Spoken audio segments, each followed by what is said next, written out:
coming at you today with our trick of the week, which is the matrix again, but this time instead of flipping back, we're gonna slice through. So a few different prerequisites for this trick. Again, this is most definitely a level 2 trick.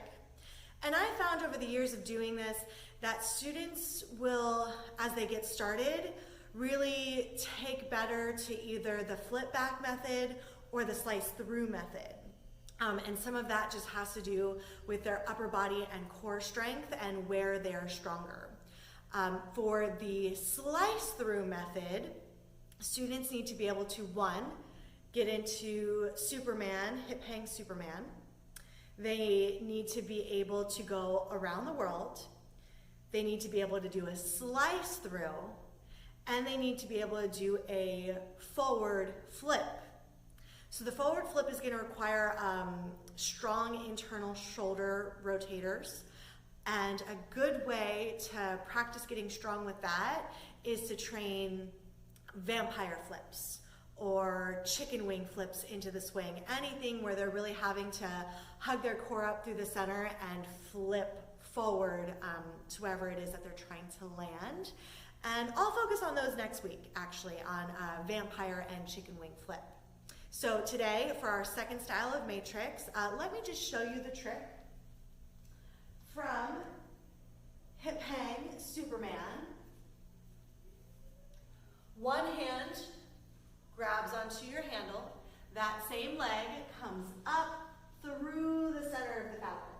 Now this time, instead of your free hand grabbing the swing, your free hand comes through the center of the fabric. You push it against the fabric as you pull the other one out wide and make space for your body to go through the center to come onto your hips in another hip hang. Then you grab your free hand onto your free handle, knees into chest, heels into butt, pull yourself through. Then again, you've got your one hand, just like last week, that's always grabbing. So you release the hand that sliced through to create a window for your free leg to come back through the center of the swing and snap back into your Superman. Now, there are a few things that will train independently to put that all together for the slice through matrix. Just like last week, you want to train Supermans, maybe some floppy fishes, and go around the world a few times. Warm up your shoulders, warm up your core, things like that. And then to train the slice through, I prefer the flip back method, which is why we did that first.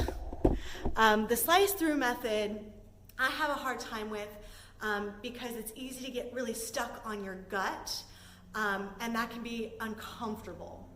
So what I'll do for the slice through method to teach people, just like last week, whatever leg is in the swing, you grab onto the opposite handle, pull it closer to you, and create a cross. Then bring your leg inside. Now it's the hand of your free leg that grabs onto that same side handle. And you're trying to use that hand to pull the fabric out wide. And that already helps to give you a little bit more of a window. Then you take your other hand, bring it through the center of the fabric. You're trying to press your tricep against the swing as you pull your other handle away from you to help create a lot of space. Now, as students first learn this, you want to give them the opportunity to really push off the floor as they dive through and then push their handle down onto their hip flexor, hip crease area, right? So I'll have people do that about 5 or 6 times on each side. Another thing that we'll train, because this is a different kind of flip than what we were doing before, is I'll work on some seated backflips. And a lot of times I'll actually train this whole little routine because in an hour-long class, I'll probably, if it's focused on a trick, I'll teach the matrix and the slice through. And that way it gives both types of students an opportunity for success. And it also gives some students that are able to do both of them an opportunity to do both without stopping.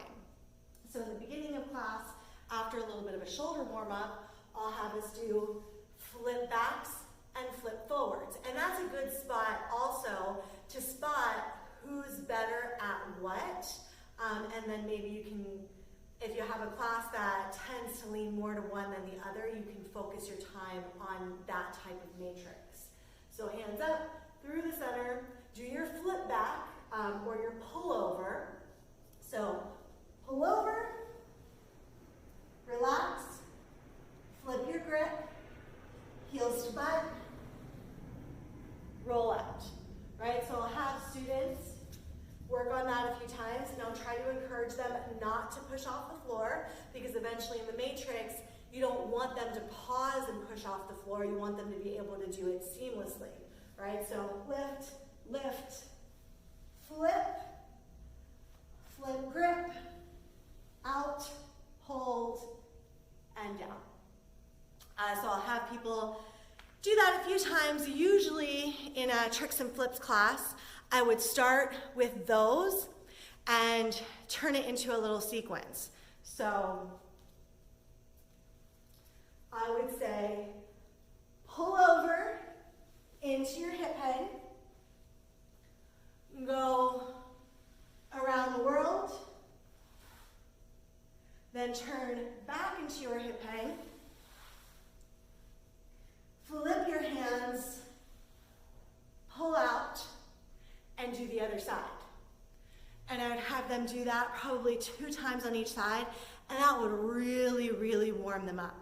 And that's also good because by the time they get to their final trick, their body is really warm and ready for it. Or if it's a newer student that needs to be working on their strength in these moves, they'll be too tired to really do the full thing, and you have them keep working on those other bits and pieces. Because most likely if a student is super tired by that point, they're not gonna have good form in the whole thing anyway. So you wanna take some time and force them to build that up. And so it really becomes a progressive type of trick. So I hope you enjoyed this video. I hope that you learned a little bit, and if you give it a try, then post it, tag me, comment below, and Happy New Year.